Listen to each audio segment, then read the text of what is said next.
नमस्कार, मी कविता. तुमचं सर्वांचं माझ्या चॅनलमध्ये अगदी मनापासून स्वागत आहे.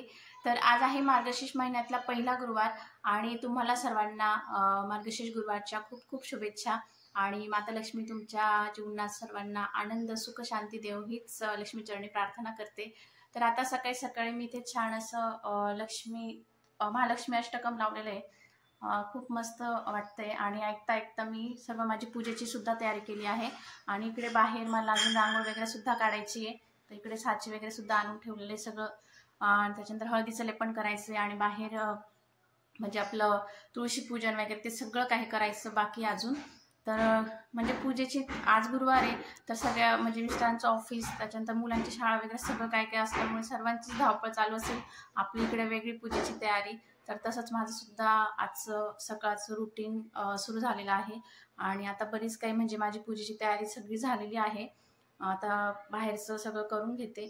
तर ते तुम्हाला मी सर्व दाखवते, रांगोळी वगैरे. त्यानंतर पूजेची काय काय तयारी केली आहे तर ते मी तुम्हाला दाखवते आता. तर इथे मी सगळं पूजेचं सगळं सामान, आपल्याला किती किती म्हणजे पूजेची मांडणी खूप छोटी असते, पण सगळं पूजेची तयारी करायला खूप म्हणजे वेळ लागतो आणि खूप काही काही साहित्य असतं. तर इथे सगळं फुलं वगैरे आणलेले आहे. त्यानंतर देवीसाठी छान गजरा वगैरे पण आणलेला आहे. त्यानंतर इकडे मी तुम्हाला दाखवलं होतं नवीन वस्त्र मी देवीला घेतलेलं आहे, अन्नपूर्णा देवीला. नंतर इथे म्हणजे जे पूजेची मांडणीसाठी जे जे लागणार आहे साहित्य ते इथं आणून ठेवलेलं आहे. त्यानंतर इकडे देवीचं मुखवटा वगैरे सगळं काढून ठेवले. नंतर इथे सगळं तांदूळ वगैरे सगळं काढले. आणि तुम्हाला अजून काही दाखवायचं आहे. तर आज मी मस्त मार्गशीर्ष गुरुवार आहे, तर त्यामुळे मी उंबरठ्यावर छान अशी पाऊलं सुद्धा लावणार आहे. तर त्यासाठी इथे नवीन पाऊलं आहे, म्हणजे हे मी दिवाळीत घेतले होते. आणि त्यानंतर बरंच असं नवीन नवीन साहित्य येते, म्हटलं आजपासून सुरुवात करूया. आणि देवांना ह्या छान अशा माळा सुद्धा आहेत. तर ह्या मी जेजुरीहून आणल्या होत्या. ह्या माळा आपल्याला कुठून पण मिळून जातात, पण म्हणजे आपण कुठे असं स्पेशल ठिकाणी गेलो तर त्या ठिकाणची बस म्हणजे आठवण राहते. तर त्यामुळे मी ह्या माळा स्पेशल देवांसाठी आणल्या होत्या आणि आज त्या मी घालणार आहे. तर माझी देवपूजा पण सर्व बाकी आहे अजून.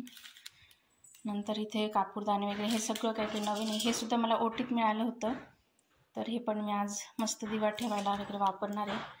त्यानंतर इकडे नारळ वगैरे, इकडे दिवे वगैरे तयार करून घेतले. त्यानंतर अजून तुम्हाला एक सांगायचं आहे, इथे मी देवीसाठी छान कमळचं फूल पण आणलंय.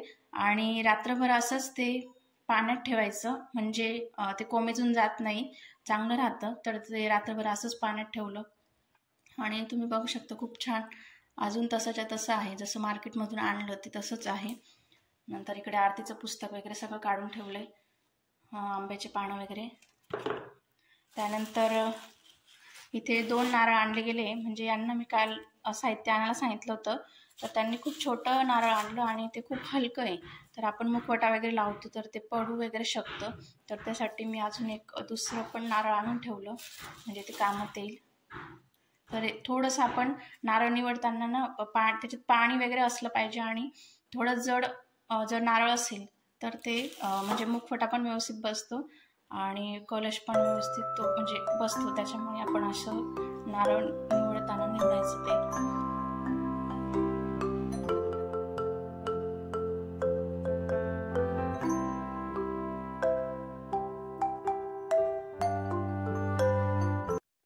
त्यानंतर इथे मी पूजेसाठी कुंकू तयार करून घेते. म्हणजे थोडं पाणी टाकून ओलसर करून घ्यायचं, म्हणजे आपल्याला गंध लावायला किंवा स्वस्तिक वगैरे काढायला सोपं जातं. आणि त्यानंतर आता इथे मला हळदीचं लेपन करायचं आहे. तर त्यासाठी चिमूटभर म्हणजे थोडीशी हळद घेतलेली आहे, त्यामध्ये गोमूत्र मी टाकणार आहे आणि थोडं पाणी टाकायचं आहे. तर तुमच्याकडे गुलाबजल वगैरे असेल तर गुलाबजल सुद्धा टाकू शकतात.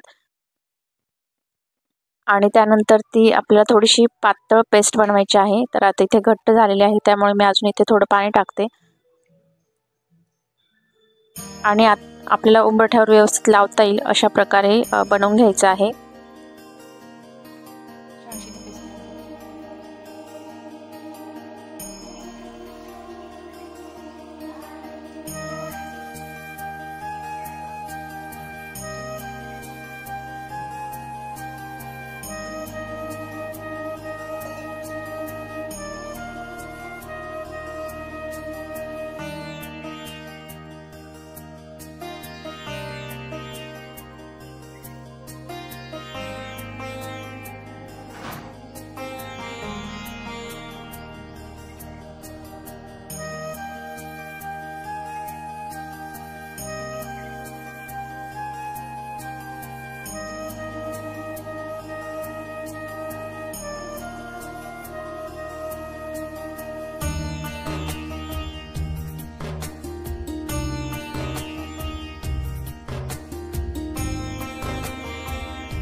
त्यानंतर उंबरठ्यावर हळदीचं लेपन करायचं आहे, पण त्याआधी मी इथे नवीन पावलं लावून घेते प्लास्टिकची. तर प्लास्टिकची पावलं ही म्हणजे लगेच निघतात थोड्या दिवसांनी, खाली असं चिकटपणा राहत नाही त्याचा जास्त. तर त्यामुळे मी बरेच दिवसांपासून म्हणजे आधी पण माझ्याकडे असेच प्लास्टिकचे पावलं होते, तर ते म्हणजे सारखे निघायचे. त्यामुळे मी म्हटलं आता एकदाच घ्यायचे तर चांगलेच घेऊ आणि चांदीचे पावलं घेण्याची इच्छा आहे. तर त्यामुळे मी बऱ्याच दिवसांपासून पावलंच लावलेली नव्हती. तर आता म्हटलं जाऊ दे, म्हणजे जेव्हा घेऊ तेव्हा घेता येईल ते पावलं. पण उंबरठा पण रिकामा असा चांगला वाटत नाही, तर त्यामुळे म्हटलं दिवाळीला घेतलेले ही पावलं आज लावू आणि खूप छान वाटते पावलं लावल्यानंतर. त्यानंतर इथे हळदीचं लेपन करून घेतलं. म्हणजे जी हळदीची पेस्ट बनवलेली होती ती आपण उंबरठ्याला अशी चमच्याने घट्टसर अशी सुद्धा लावू शकतो किंवा हाताने मी असं स्प्रेड करून घेतलेलं आहे. त्यानंतर खाली दिवे लावण्यासाठी सुद्धा गोलाकार हळदीचं थोडं सारवून घेतलं. त्यानंतर आता उंबरठ्याची पूजा करून घेते.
शुभलाभ आणि स्वस्तिक हे चिन्ह अत्यंत शुभ आणि मांगल्याचे प्रतीक मानले जाते.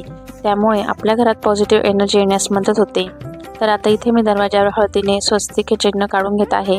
तर तुम्ही हळदीने किंवा कुंकवाने सुद्धा काढू शकतात. मार्गशीर्ष गुरुवारचे व्रत हे अत्यंत प्रभावशाली व्रत आहे. लक्ष्मी प्राप्तीसाठी आणि आपल्या घरात सुख शांती राहावे तर त्यासाठी या दिवशी लक्ष्मीपूजन केले जाते. आणि माता लक्ष्मीला प्रसन्न करण्यासाठी तसेच माता लक्ष्मीचे स्वागत किंवा आगमन करण्यासाठी आपण आपल्या घराचा उंबरठा, आपला मुख्य प्रवेशद्वार अत्यंत सुंदर आणि सुशोभित ठेवावा. तर त्यामुळे आपण म्हणजे या दिवशी तुळशीपूजन, सूर्यपूजन यांनाही खूप महत्त्व आहे. तर म्हणजे रोजच्या रोज नाही जमलं तरी आपण अशा सणावारांना किंवा तिथींना तुळशीपूजन वगैरे जरूर करावे.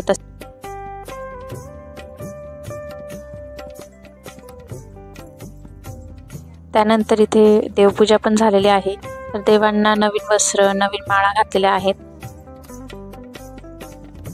आणि देवारात तुम्हाला थोडं रिकामं वाटत असेल, कारण आज माता लक्ष्मी आणि गणपती बाप्पांचं स्पेशल असं म्हणजे चौरंगावर ते विराजमान होणार आहे, त्यांची स्थापना होणार आहे. तर त्यासाठी त्यानंतर आता इथे माझी मार्गशीर्ष गुरुवारच्या पूजेची इथे मी मांडणी करून घेणार आहे. तर सर्वप्रथम आपण स्वस्तिक चिन्हापासूनच सुरुवात करायची आहे मांडणीला. तर इथे मी स्वस्तिक चिन्हाने रांगोळी काढून घेते. त्याचीही आपल्याला पूजा करून घ्यायची आहे. आणि आता हळूहळू मी एक पूजेची मांडणी कशी करते ते सर्व तुम्हाला दाखवणार आहे.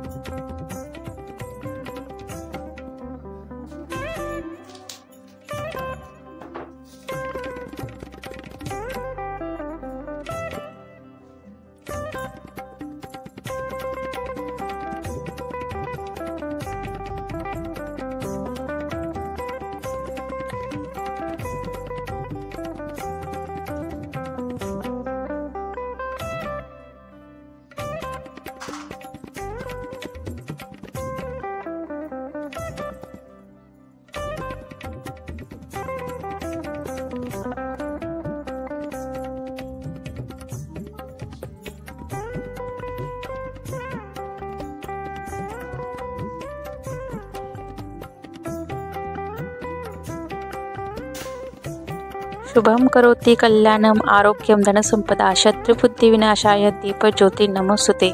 अग्निसाक्षीने आपल्या पूजेची सुरुवात झालेली आहे।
आता इथे माझी पूजेची संपूर्ण मांडणी झालेली आहे। तर मागे लक्ष्मी मातेचा फोटो ठेवला, समोर कलश छान सजवून घेतलेला आहे। खूपच सुंदर कलश सजवला गेलेला आहे। मुखवटा, वस्त्र, शृंगार सर्व घालून अशा पद्धतीने कलश सजवला आहे। पुढे अजून सजवायचं आहे देवीला। त्यानंतर बाजूला गणपती बाप्पांची स्थापना केली। सर्वात आधी गणपती बाप्पांची पूजा केली, त्यानंतर श्रीयंत्र कवड्यांची ही स्थापना करून घेतली आणि डाव्या साईडला घंटी ठेवली आहे। तर गणपती बाप्पांची पूजा केल्यानंतर आपल्याला घंटीची पूजा करायची असते। घंटीची पूजा करून घेतली, त्यानंतर लक्ष्मी मातेची कलशाची पूजा आणि नंतर श्रीयंत्र म्हणजे यंत्राची पूजा आणि त्यानंतर कवड्यांची पूजा करून घेणार आहे।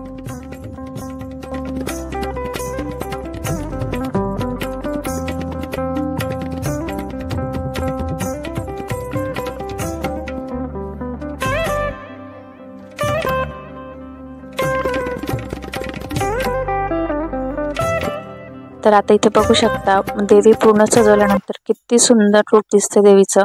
मस्त असा गजरा वगैरे घातल्यानंतर देवीला खूपच म्हणजे छान दिसतंय। तर हाच मुखवटा मी मागच्या वर्षी सुद्धा लावला होता, पण मला त्यावेळेस म्हणजे इतका वेळ लागला होता, मुखवटा बसतच नव्हता का काय माहिती। पण यावेळेस म्हणजे मला अजिबात वेळ सुद्धा लागला नाही आणि खूपच सुंदर तयारी झाली आहे देवीची। तर एकदम भारी वाटत होतं मला। आणि तर अशी माझी सर्व पूजेची म्हणजे मांडणी किंवा सर्व पूजा झालेली आहे। त्यानंतर आता रांगोळी वगैरे काढून घेते। तर मला म्हणजे आपण जेव्हाही मुखवटा वगैरे लावतो तर जर योग्य नारळ आपण जर निवडलं तर मुखवटा किंवा म्हणजे सजवायला आपल्याला काहीच वेळ लागत नाही आणि खूप छान म्हणजे सजावट होते कलशाची. तर त्यामुळे नारळ अगदी व्यवस्थित निवडायचा. तर आता इथे छान मी रांगोळी सुद्धा काढून घेतलेली आहे.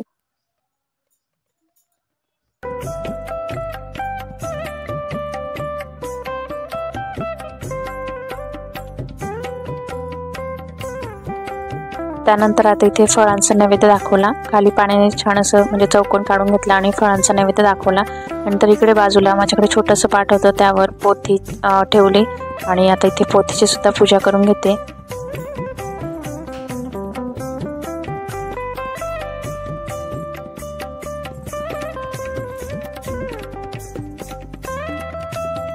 तर आता इथे मी देवीसाठी कमळचं फूल आणलेलं आहे. तर इथे ठेवायला जागा नाही, फक्त देवीला स्पर्श करून घेते. आणि तुम्हाला एक भारी आयडिया सांगणार आहे कमळचं फूल लावण्यासाठी. इथे मी खाली स्टीलचं अगरबत्ती स्टँड घेतलेलं आहे आणि त्याच्यात पाणीसुद्धा ठेवलेलं आहे. थोडं पाणी ठेवायचं आहे आणि जी कमळची खालची जी दांडी आहे ती कट करून घेतली. थोडीशी दांडी राहू द्यायची आणि तिथे खोचून द्यायचं. तर आता बघा किती छान दिसतंय असं कमळ. ते पाण्यात कसं जसं रिअलमध्ये पाण्यात कसं ते याच्यात राहतं तसंच सेम दिसतंय. आणि त्यानंतर आता इथे मी गणपती बाप्पाची लक्ष्मीमातेची आरती म्हणून घेणार आहे आणि माझी संपूर्ण पूजा इथे झालेली आहे. पुढे काय वाचन करायचं आहे तेही तुम्हाला मी सांगणार आहे. जय देवी जय महालक्ष्मी, प्रसन्न होऊनी यावर देई आता. जय देवी विष्णू प्रिये तुझी सर्वांतरी सत्ता, धन दौलत देई लक्ष्मी व्रत करिता. जय देवी जय लक्ष्मी माता, प्रसन्न होऊनी यावर देई आता. जय देवी. श्री लक्ष्मी व्रताची कथा. गुरुवारची कहाणी. ऐका भाविक भक्तीजन हो, श्री लक्ष्मी व्रताची कथा. गुरुवारची कहाणी. ही कहाणी ऐकून काय होते? दुःख दारिद्र्य दूर होते, श्री लक्ष्मीची कृपा होते, धन दौलत प्राप्त होते. त्याच्यानंतर आपल्याला याच्यातलं गायत्री मंत्र, नंतर विष्णू गायत्री मंत्र, लक्ष्मी गायत्री मंत्र, हे सर्व 3 श्लोक आपल्याला म्हणायचे आहे. तर आता मी हे मंत्र म्हणणार आहे.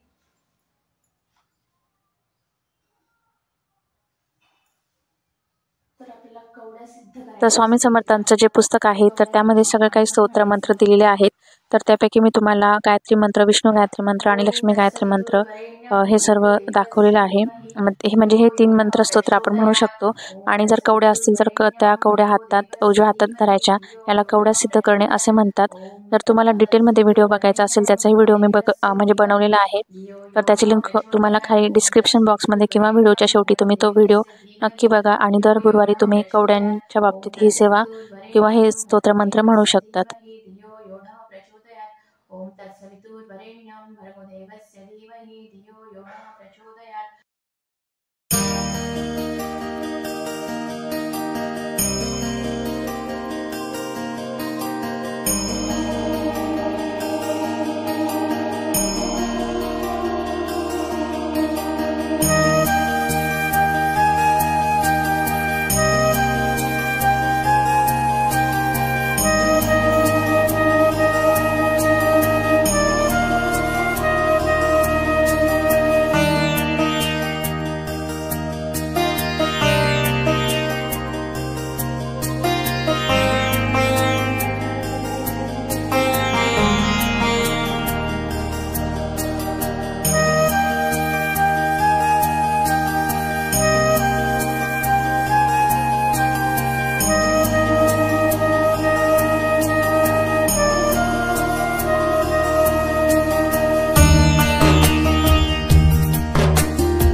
तर अशी आजची माझी खूप मस्त छान अशी पूजा झालेली आहे.